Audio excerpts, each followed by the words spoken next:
মাগুরা সদর থেকে মাত্র ২৮ কিলোমিটার দূরে মোহাম্মদপুরে অবস্থিত সীতারাম রায়ের প্রাসাদ এখন ধ্বংসের পথে। ষোড়শ শতাব্দীর শেষ ভাগে রাজা মানসিংহের সময় রাজধানী স্থাপিত হওয়ার পর শ্রীরাম দাস ও তার বংশধররা এই জমিদার বাড়ি তৈরি করেন।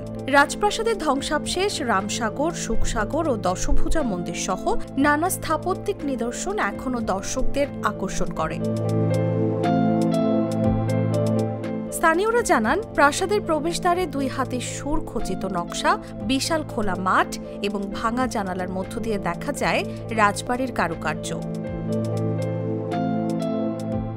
স্থানীয় ইতিহাসবিদরা বলেন, সীতারাম রায়ের রাজত্ব ছিল দানশীল ও সভ্যতায় সমৃদ্ধ।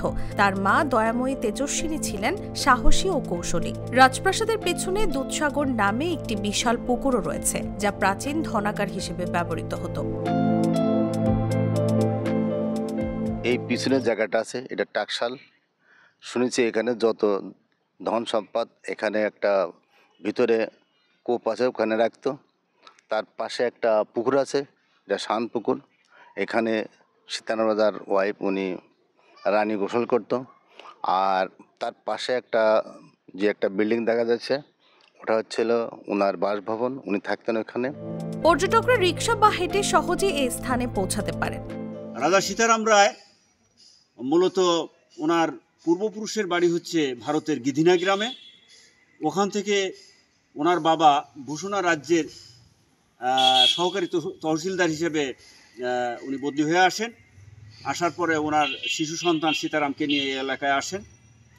আসার পর ওনার একটা বসতবাড়ির দেওয়া হয় হরিহরনগর একটা এলাকায়। এখানেই মূলত রাজা সীতারাম রায় বড় হয় এবং এক সময় তিনি মুঘল সৈনিকে যোগদান করেন এবং তার কর্মদক্ষতায় সে সেনাপতি মর্যাদাও পান। তাকে এক সময় এই অঞ্চলে খুব ডাকাতের প্রাদুর্ভাব দেখা যায়। এই ডাকাতদের দমন করার জন্য মূলত সীতারামের সাথে কিছু সৈনিক সহ পাঠানো হয়। রাজা সীতারাম রায় খুব দক্ষতার সাথে ডাকাতদের পর্যদস্ত করেন। এর ফলশ্রুতিতে তখনকার মুঘল নবাব শায়েস্তা খাঁ তাকে নলদী পরগনা এবং সাতুর পরগনা, এই দুটি পরগনার দায়িত্ব দেন। মূলত রাজা সীতারাম ছিলেন স্বাধীনচেতা একজন রাজা। তিনি অত্র অঞ্চলে ব্যাপক জনকল্যাণমূলক কাজ করেছেন। বড় বড় দিঘি, বড় বড় পুকুর, মানুষের তখনকার সময়ে পানির যে সংকট, সেইটি মোকাবেলার জন্য তিনি এই দিঘি পুকুর খনন করেছিলেন। প্রত্নতত্ত্ব অধিদপ্তর, জেলা প্রশাসন ও স্থানীয় উদ্যোগের মাধ্যমে প্রাসাদের কিছু অংশ সংরক্ষণ ও সংস্কার কাজ শুরু হয়েছে। তবে পর্যাপ্ত অর্থ ও স্থায়ী পরিকল্পনার অভাবে সম্পূর্ণ রক্ষার ব্যবস্থা এখনো হয়নি।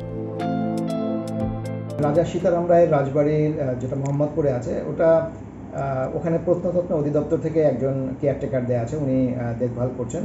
আর তাছাড়াও আমাদের উপজেলা নির্বাহী অফিসার মোহাম্মদপুর, তিনি এটা সবসময় মনিটরিং করেন এবং আমরা ওখানকার যারা ভিজিটার আছেন, ট্যুরিস্ট আছেন, তাদের যাতে সুবিধা হয়, সুবিধার্থে আমাদের উপজেলা প্রশাসন থেকে একটি রেস্ট হাউস ছোট আকারে করে দেওয়া হয়েছে। ওখানে ভিজিটাররা গেলে রেস্ট নিতে পারেন।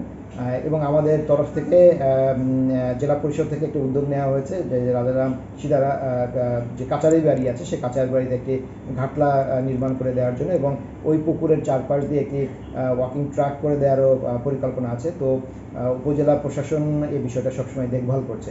আশা করি সামনের দিকে যারা ট্যুরিস্ট যাবেন তাদের জন্য ওই জায়গাটা আরও ভালোভাবে তারা উপভোগ করতে পারবে।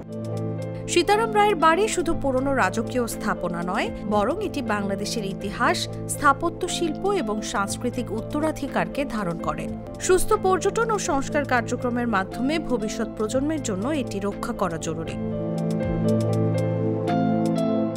নিউজ ডেস্ক, জাগো নিউজ।